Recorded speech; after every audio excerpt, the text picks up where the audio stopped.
जब खुदा पूछिए, भगवान पूछिए, और जब कर्तव्य के पन्ना सब खुलाई, और जब बाबू कर्तव्य ना कैले हो तो तू कैसन मुँह एकदम लटका के बैठल रह। आई एगो नया नया बतन निकल बा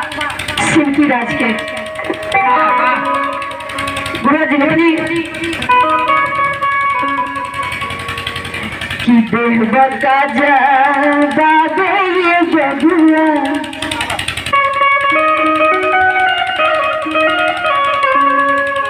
की देह बका जा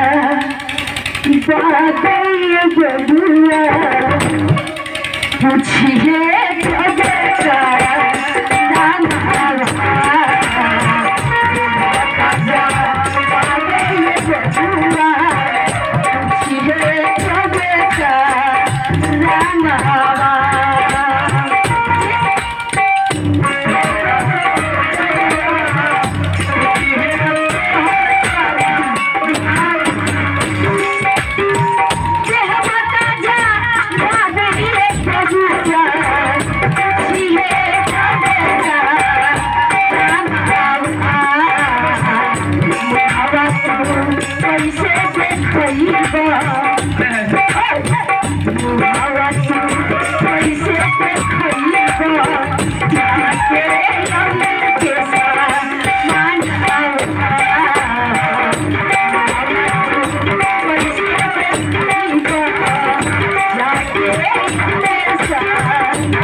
यादव जी की तरफ से 11 रुपए का आशीर्वाद स्वरूप राशि आया।